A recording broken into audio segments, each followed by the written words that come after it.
about to the table. Also, just as a good kind of 1 year later review, which if you remember, I did not do the before you buy video for this game on launch. Falcon actually did. I can't do every single before you buy like I used to back in the day, and I need help. And yeah, this one did pain me because I'm usually the Need for Speed guy covering every single one, so I missed out on it. So I'm visiting it 1 year later. Now, let's just jump in and take a quick look. So before we get to the Volume 9 update, just like a brief primer on the game itself, Unbound is a big open world single player campaign Need for Speed racer that also has multiplayer. The campaign is arcadey open world racing with a really good combo of Need for Speed elements, like kind of smartly borrowing hallmarks from different parts of the series and crafting its own thing out of it. You race, you grind, you earn cash to buy new cars and buy cool parts for those cars to make them cooler, just like any good street racer game worth its salt. And of course, when this game initially launched, the big talk was around the style. It's got a little bit of a cel-shaded art style, specifically to the characters like the drivers and also some of the effects. You know, the smoke from your tires, the things to like help with the sense of speed, they all have a little bit of a cartoonish effect. And a lot of people were turned off on it back in the day. You can switch a lot of these options off.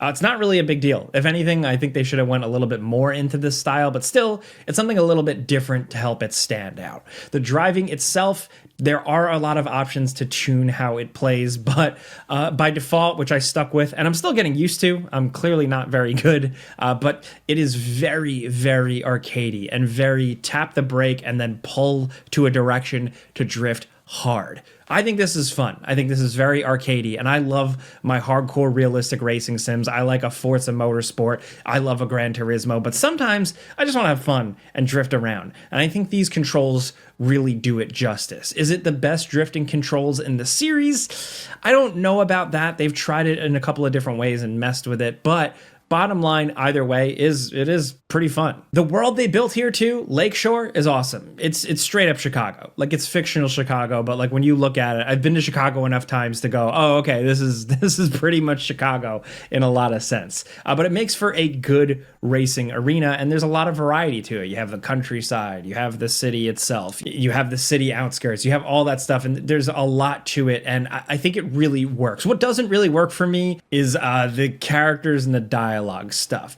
Every once in a while, there's a decent joke, I'll give them that, but a lot of it just feels so like on the nose, in your face Gen Z, and I never complain about that type of thing, but it just feels so how do you do fellow kids. It feels very try hard. Maybe I'm not the age demographic at this point anymore, but a lot of it just like flew right over my head. A lot of the times, like when I'm driving around, I found a lot of the dialogue actually really, really grating. Again, a couple of little bits here and there, but for the most part, I was like, I don't want to hear any of this, dude.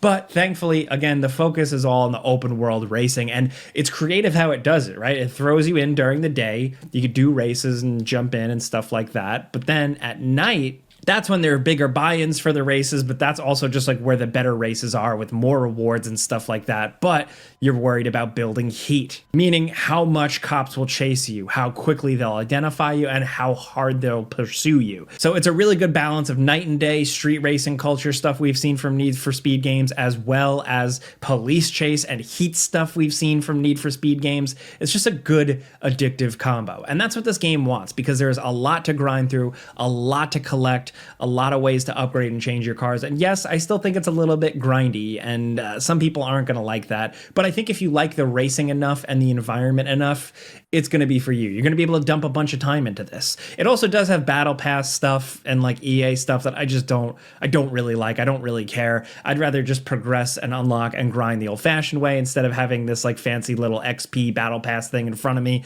Whatever. That's like an old man gamer complaint. But I think long story short, base game, and otherwise a couple of glitches and technical problems I had on PC, and some cops spawning and appearing out of thin air right in front of me.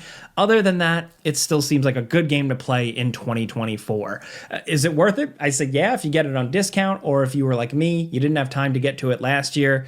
It's a good Need for Speed game. If you're looking for something a little bit different flavor-wise, maybe you're all dried up with the Forza Horizon games, you want something a little bit more arcadey and accessible, but, you know, a different flavor, this is totally it. Now, it is worth mentioning again, like I said, the more recent Volume 9 update. This brings a little Need for Speed goodies, like it's Need for Speed Most Wanted themed, which is cool, if not as big of a deal as I was expecting. It's also like the 30th anniversary of Need for Speed, which is crazy.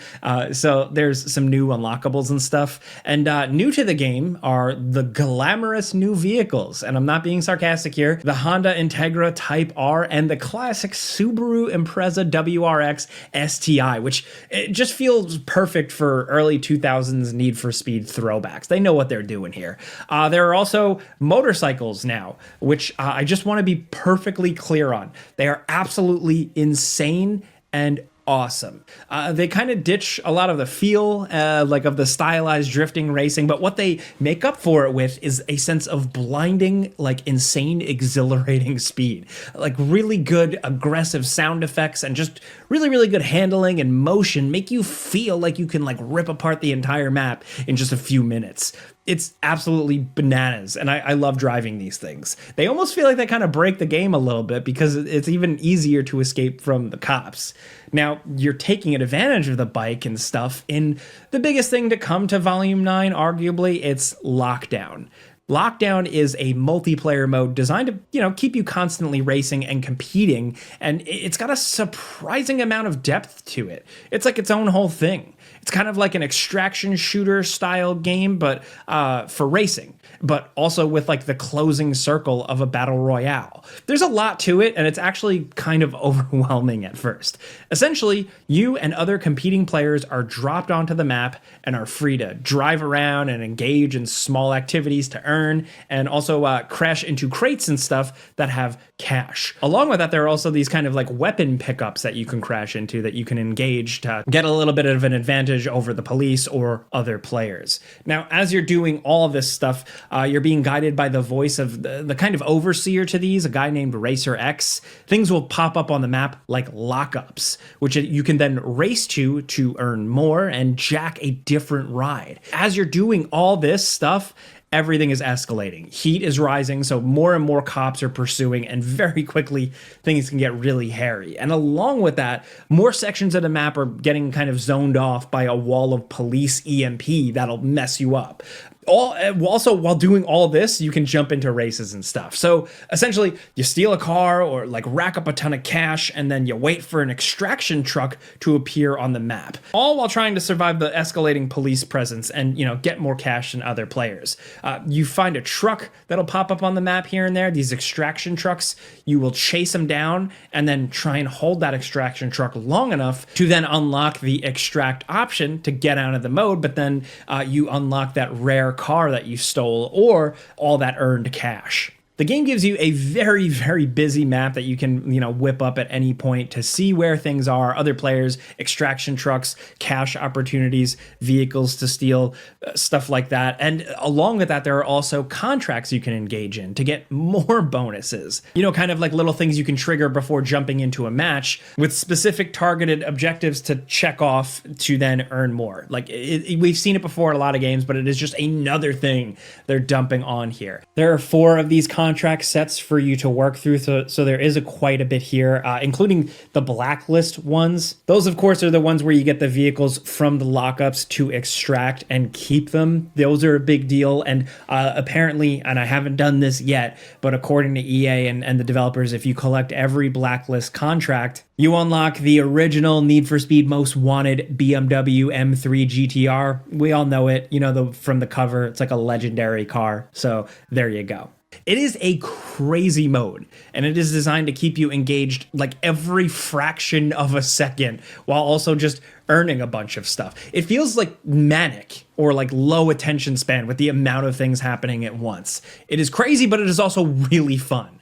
The whole time, this like Racer X guy is talking to you and telling you like what's up, like what's being updated and stuff like that.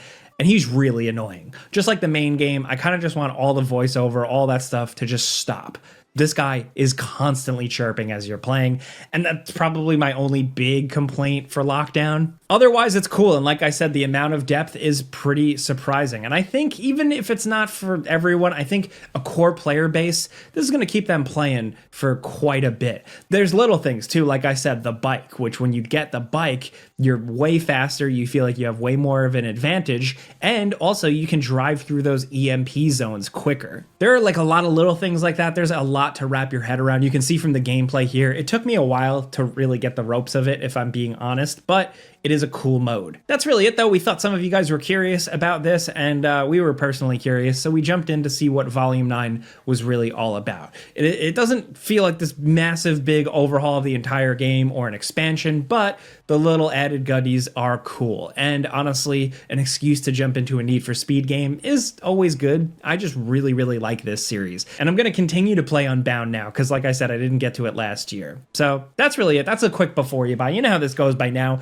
We give you some pros, some cons, and some personal opinion. And now I want to hear yours down in the comments. What's your experience with Unbound? Did you jump in last year? Was the style change not really your cup of tea? Or have you been hardcore and you jumped into Volume 9 immediately? If that's the case, I'd love to know what you think of Lockdown and all that. It is the early days of it, so I'm curious to see how it does evolve and how it's supported, because a lot of this, of course, comes down to the developers and stuff. But yeah, man, let me know what you think of this. And if you like talking games with us every single day, that's all we're really doing here. Clicking the like button helps us out. Thank you. But thank you for watching, and we'll see you next time.